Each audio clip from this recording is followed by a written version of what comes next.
ঈশ্বর, এই শব্দের মধ্যে লুকিয়ে আছে অনন্ত রহস্য, অসীম শক্তি আর মানব জীবনের চিরন্তন প্রশ্ন। কে এই ঈশ্বর? কোথায় তার বাস? মন্দিরে, মসজিদে, গির্জায়, নাকি মানুষের হৃদয়ের গভীরে? এই প্রশ্নের উত্তর খুঁজতে গিয়ে যিনি সমগ্র বিশ্বকে নতুন পথ দেখিয়েছিলেন তিনি স্বামী বিবেকানন্দ। যুবশক্তির জাগরণ, আত্মবিশ্বাসের অগ্নিশিখা এবং মানবতার মহাসঙ্গীত। স্বামী বিবেকানন্দের কাছে ঈশ্বর ছিলেন না শুধু পূজার প্রতিমা কিংবা অলৌকিক কোনো দূরবর্তী শক্তি। তার কাছে ঈশ্বর ছিলেন জীবন্ত, প্রতিটি প্রাণে, প্রতিটি হৃদয়ে, প্রতিটি ভালোবাসায়। তিনি বলেছিলেন, জীবে প্রেম করে যেই জন সেই জন সেবিষে ঈশ্বর। এই একটি বাণী শুধু ধর্মকে নয়, সমগ্র মানব সভ্যতাকে নতুন অর্থ দেয়। কারণ বিবেকানন্দ বুঝেছিলেন, ক্ষুধার্ত মানুষের পাশে দাঁড়ানোই প্রার্থনা, অসহায়ের চোখের জল মুছে দেয়াই পূজা, আর মানুষের সেবায় ঈশ্বর লাভের সবচেয়ে বড় পথ। তিনি বলতেন, ঈশ্বরকে বাইরে খুঁজো না, নিজের অন্তরে খুঁজো, কারণ মানুষের আত্মাই হলো সেই মন্দির যেখানে ঈশ্বর নীরবে বিরাজ করেন। স্বামীজির শিক্ষা ছিল স্পষ্ট, দুর্বলতা পাপ, ভয় পাপ, নিজেকে তুচ্ছ ভাবা পাপ। তিনি বিশ্বাস করতেন, যে মানুষ নিজের শক্তিকে চিনতে পারে না সে কখনো ঈশ্বরকেও অনুভব করতে পারে না। তাই তাঁর বজ্রকণ্ঠে ধ্বনি হয়েছিল, নিজের উপর বিশ্বাস রাখো, তাতে ঈশ্বরে বিশ্বাস আসবে। এই কথার মধ্যে লুকিয়ে আছে আত্মজাগরণের সবচেয়ে বড় মন্ত্র।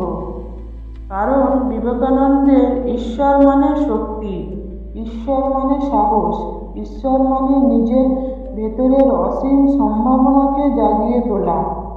1893 সালে Parliament of the World's Religions এর মঞ্চে যখন তিনি sisters and brothers of America বলে বিশ্বকে সম্বোধন করেছিলেন, তখন শুধু একটি বক্তৃতা হয়নি, সেদিন মানবতার ইতিহাসে এক নতুন অধ্যায়ের সূচনা হয়েছিল। তিনি বিশ্বকে বুঝিয়েছিলেন, ধর্ম বিভেদের নাম নয়, ধর্ম ঐক্যের নাম। ঈশ্বর কোনো এক সম্প্রদায়ের সম্পত্তি নন, তিনি সকলের, সব ধর্মের, সব মানুষের, সব প্রাণের।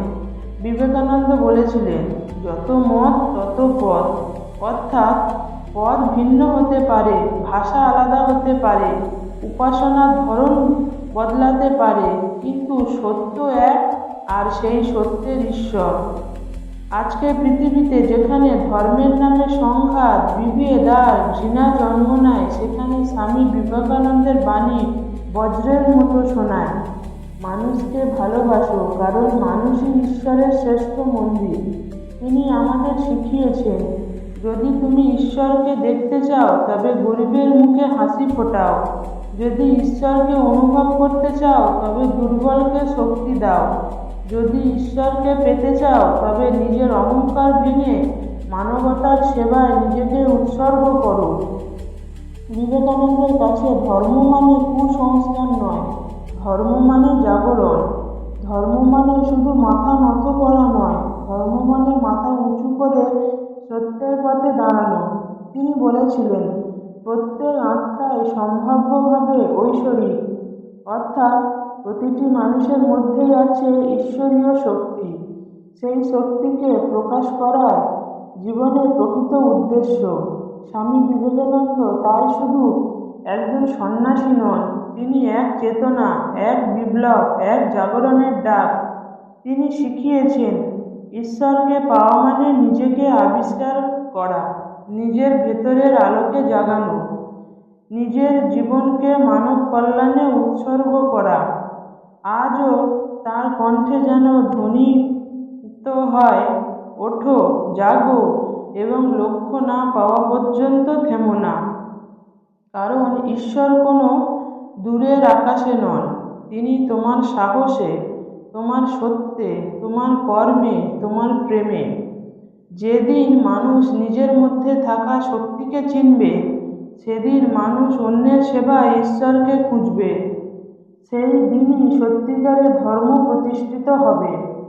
স্বামী বিবেকানন্দের ঈশ্বর চিন্তা আমাদের শেখায়, ঈশ্বরকে খুঁজতে বাইরে নয়, ভেতরে তাকাও।